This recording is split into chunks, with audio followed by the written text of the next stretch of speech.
Martin Shkreli was the pharmaceutical executive who sparked global outrage when he raised the price of a life-saving drug from $13 a pill, listen to this, to more than $700. Then last month, he was arrested in a separate fraud case, and Steve Lacy joins us now with what he learned about the man behind the myth. That's very right. interesting. Yeah, it's very interesting. We all know that Martin Shkreli has a very active online persona. He's on Twitter, on live stream, etc. So fittingly, I set this up with him over the past week via social media. I direct messaged him. I met with him in his apartment in Manhattan.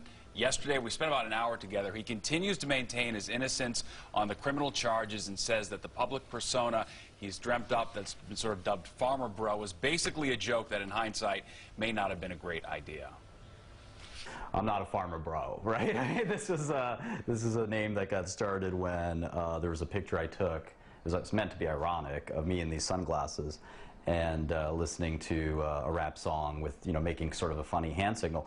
And the reason I took the picture was because I'm never like that. And we take photos of us when we're doing unusual things. And that was the start of a very unusual and highly public journey for 32-year-old Martin Shkreli, thrust into the spotlight in September for hiking the price of an obscure drug called Daraprim some 5,000%.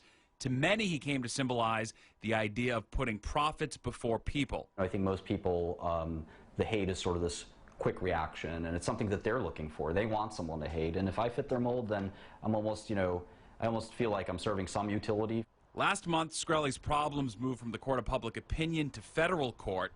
On December 17th, the feds arrested Shkreli, accusing him of securities fraud in connection with an entirely different drug company and hedge fund he was involved with. He says the arrest was driven entirely by the negative publicity surrounding the unrelated Daraprim price hike. It's all fictitious. The government's, their case is fictitious. Since his arrest, he's kept a much lower profile in the media, but he remains as active online as ever, engaging with people via this live stream like the one we hopped on with him this weekend. Based on everything you would see online about you, you would think would be 100% negative, but you say that's not what you run into here. Yeah, very rarely I find anyone who's willing to interact with me and actually kind of at least patiently, go through why they don't think they like me. And when I do find something like that, almost always, invariably, they'll end up being supportive. So for all the hate, and the most hated man in the world can't find someone who actually hates him.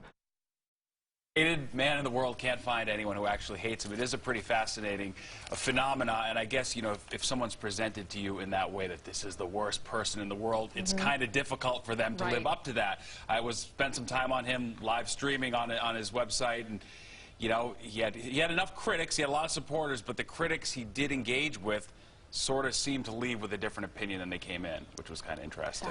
So you spent a lot of time with him in his place. What were your impressions of him? I mean, I find him to be engaging. He's obviously a very intelligent guy. He started pharmaceutical companies on his own. He was engaging, and, I felt he was a very effective defender of his position. He continues to maintain he's innocent. We talked about a lot. We covered a lot of ground, and we're going to have more tomorrow at night, and on Good Day New York in the 7 o'clock hour. We went into a lot of topics, including why it was not greedy, the initial rate hike on the drug that caused him all that notoriety.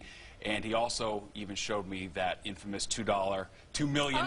Did you get to listen to it at all? I picked it up. The thing weighed about 20 pounds. We didn't get to listen to it. I'll tell you why about that tomorrow. But, it was a very interesting conversation and much more to come. He's a fascinating figure. I mean, on one side, he embraces the haters on his Twitter feed. He's saying, haters, bring it on. He says he's an internet troll. He's got this persona, but there's also something charismatic, even likable. Did you find that about him? Absolutely. Yeah. No, he's a compelling guy, and he's from Brooklyn. He's born and raised, 32-year-old. His father's a janitor. And so, there is certainly that element of the American dream to him. But he's also got a lot of issues right now with court, lawsuits, etc., which will all play out. Much more than meets the eye. Yeah, so peel off those layers. Steve Lacy, thanks. Yeah, put the reporter hat back on. Nice job, sir. Felt good. All right, thanks.